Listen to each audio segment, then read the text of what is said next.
They were brothers, 12 sons of one father, born of the same bloodline. Raised beneath the same desert sky, they wrestled in the same fields, ate from the same table, learned the same stories of Abraham, Isaac, and covenant promise. But one dream would divide them, and jealousy would almost destroy them. His name was Joseph, the 11th son of Jacob, born to Rachel, the wife Jacob loved most. That detail mattered, because families are rarely divided overnight. Favoritism whispers long before hatred shouts. Joseph was 17, young, observant, unfiltered.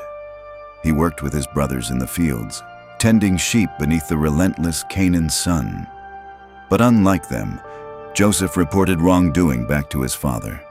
That, too, mattered. And then came the coat. Not an ordinary garment. A richly ornamented robe, long-sleeved, multicolored, unmistakably symbolic. In an ancient pastoral society, such a robe meant one thing, not laborer. Heir. Jacob gave it to Joseph publicly. The message was clear, and his brothers understood it immediately. Scripture says they hated him, not mildly, not momentarily. They hated him so much they could not speak peaceably to him, but hatred still had room to grow. Then Joseph dreamed. The first dream came in a field. Sheaves of grain, 12 of them, bound and standing upright. Joseph's sheaf stood tall, the others bowed. He told his brothers, naively, honestly. "Listen," he said, "we were binding sheaves in the field and your sheaves bowed to mine." Silence, then anger. "Do you intend to reign over us?" The question was rhetorical. The resentment was not. And then came a second dream, the sun, the moon, 11 stars, all bowing to him. This time even Jacob rebuked him. "Shall your mother and I and your brothers indeed come to bow ourselves to the earth before you?" But Jacob kept the matter in mind. The brothers did not. They kept the resentment in heart. Time passed. One day Jacob sent Joseph to check on his brothers, who were grazing sheep far from home. Joseph set out wearing the robe, the symbol, the reminder. They saw him from a distance. Before he reached them, before he spoke, they plotted. "Here comes this dreamer." Notice the label. Not brother, dreamer. "Let us kill him," one said. "Then we will see what becomes of his dreams." Dreams threaten insecure people, but Reuben, the eldest, intervened. He persuaded them not to kill Joseph outright. Instead, they stripped him of the robe. The coat hit the dust. So did Joseph. They threw him into a pit. Empty, dry, deep. Above him stood his own brothers. Below him, darkness, and then something chilling. They sat down to eat. Joseph cried out from the pit. Scripture does not record his exact words, but later we are told he pleaded for his life. They heard him and continued eating. Compassion had been replaced by envy. Then a caravan approached, Ishmaelite traders heading to Egypt. Judah spoke next. "What profit is it if we kill our brother and conceal his blood? Let us sell him. Profit over conscience, silver over blood." They lifted Joseph from the pit, not to rescue him, but to sell him. 20 pieces of silver. And just like that, a favored son became a slave. They dipped his robe in goat's blood and brought it to Jacob. "We found this. Please identify whether it is your son's robe." "Your son, not our brother." Jacob recognized it instantly. "A wild beast has devoured him." He tore his clothes, put on sackcloth, refused comfort. "I shall go down to the grave mourning." Meanwhile, Joseph was alive, chained, carried toward Egypt, bound by blood, divided by a dream. Egypt, powerful, ordered, foreign. Joseph was sold to Potiphar, captain of Pharaoh's guard. Here the story could have dissolved into bitterness. But something remarkable is recorded. The Lord was with Joseph, not when he wore the robe, when he wore chains. Joseph served faithfully, diligently, excellently. Soon Potiphar entrusted him with everything, from prisoner to steward. Except one thing, Potiphar's wife. She noticed Joseph, young, capable, handsome. She pursued him relentlessly. "Lie with me." Joseph refused. How then could I do this great wickedness and sin against God? He had lost family, lost freedom, lost status, but he would not lose integrity. One day she grabbed his garment. He fled, left the cloth in her hand. Another garment, another false narrative. She accused him of assault. Potiphar believed her. Joseph was thrown into prison, again. The dreamer was now doubly confined.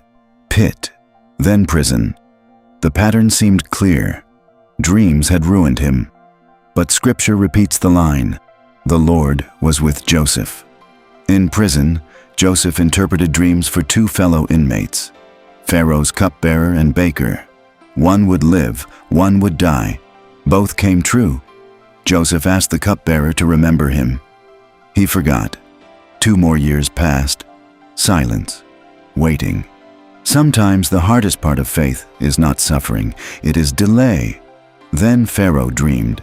7 fat cows devoured by 7 thin cows, 7 full ears of grain swallowed by 7 scorched ears. No one could interpret it. Then the cupbearer remembered. There is a Hebrew in prison. Joseph was brought out, shaved, changed, presented before Pharaoh. "Can you interpret my dream?" Joseph's answer matters. "It is not in me." God will give Pharaoh a favorable answer. Confidence without arrogance. Pharaoh described the dream. Joseph explained. 7 years of abundance, 7 years of famine, severe, devastating. "Now therefore," Joseph said, "let Pharaoh select a wise and discerning man and set him over the land." Pharaoh looked at Joseph. "Can we find a man like this, in whom is the Spirit of God?" And just like that, the slave became governor, second only to Pharaoh. Robe replaced, ring placed on his finger, necklace of authority. At 30 years old, Joseph ruled Egypt's economy. The dream had not died. It had matured. 7 years of plenty. Joseph stored grain, organized supply chains, planned logistics, prepared for collapse. Then famine struck.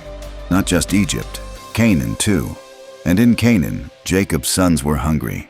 Jacob sent them to Egypt to buy grain, all except Benjamin, Joseph's full brother. The 10 traveled. They entered Egypt.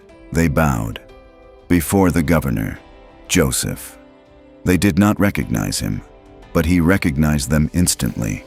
The dream replayed in real time. 11 sheaves bowing.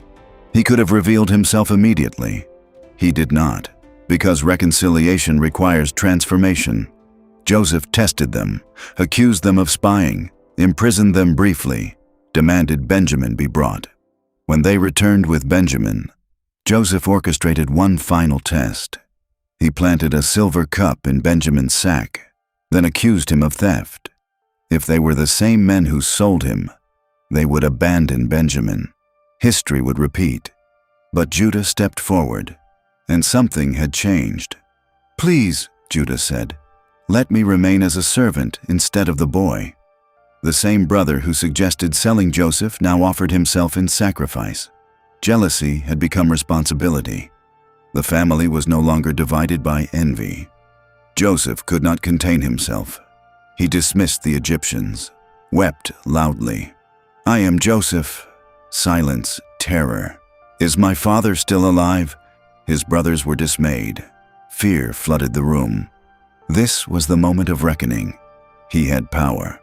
They had guilt. He could punish. He chose mercy. "Do not be distressed or angry with yourselves because you sold me here," he said, "for God sent me before you to preserve life."